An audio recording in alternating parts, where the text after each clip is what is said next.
युद्ध में इजरायल को पूरा समर्थन देने के बाद अमेरिका के राष्ट्रपति जो बाइडेन ने एक बड़ा बयान दिया है।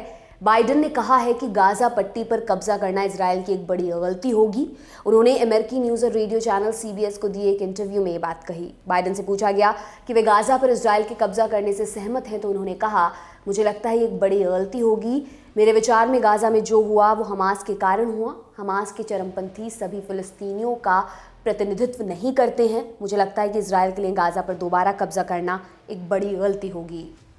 जो बाइडेन से जब पूछा गया कि क्या इजरायल और हमास के बीच युद्ध विराम का समय हो गया है, इस पर बाइडेन ने कहा कि हमास के हमले में मारे गए इजरायली और जवाबी हमले में मारे गए फिलिस्तीनियों के बीच एक बुनियादी अंतर है। बाइडेन ने कहा कि इजरायल उनके पीछे पड़ा है जो बर्बर हैं।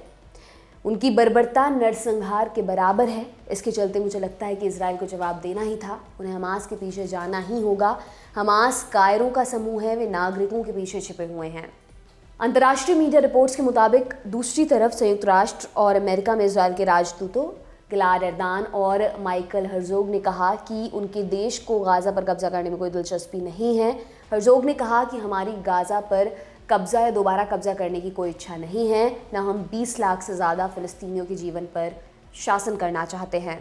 वहीं UN में राजदूत गिलाड एर्दान ने कहा कि इजरायल को गाजा पर कब्जा करने या गाजा में रहने में कोई दिलचस्पी नहीं है, क्योंकि हम अपने अस्तित्व के लिए लड़ रहे हैं। और जैसा कि राष्ट्रपति बाइडेन ने खुद ही कहा है कि हमास को ख़त्म करने का एक ही रास्ता है, इसलिए हम हमास को ख़त्म करने के लिए जो भी करना होगा वो करेंगे।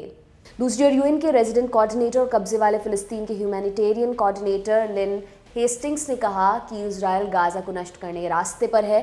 वे हमास को ख़त्म करना चाहते हैं, लेकिन उनकी लड़ाई को देखते हुए कहा जा सकता है कि वे पूरे गाजा को ख़त्म कर देंगे। उन्होंने हमास से बंधक बनाए गए लोगों को बिना शर्त और तत्काल छोड़े जाने की अपील भी की। अंतर्राष्ट्रीय मीडिया संगठन अल जजीरा की रिपोर्ट के मुताबिक गाजा प्रांत में लोग गंभीर मानवीय संकट का इस वक्त सामना कर रहे हैं। साफ पानी, खाना, बिजली, ईंधन और मेडिकल सप्लाई खात्मे की कगार पर है। इजरायल ने गाजा के उत्तरी इलाकों में ज़मीनी आक्रमण की चेतावनी दी थी। इसके बाद से ही क्षेत्र में रहने वाली 11 लाख की आबादी दक्षिण की तरफ भाग रही है। गाजा से हज़ारों शरही मिस्र की सीमा पार करने की कोशिश कर रहे हैं। जो शहर में बचे हैं, राहत शिविरों में अपनी जान बचाए हुए छिपे हैं।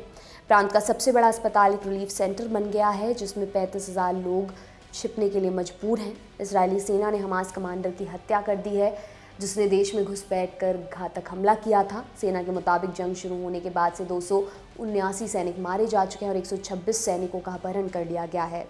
वहीं इजरायल की तरफ से गाजा पर हवाई हमले जारी हैं। सीमा पर बड़ी संख्या में सेना और बड़े पैमाने पर हथियार तैनात हैं। बीते रोज़ 14 अक्टूबर को इजरायल ने घोषणा की थी कि अब वो हमले बढ़ाने वाले हैं।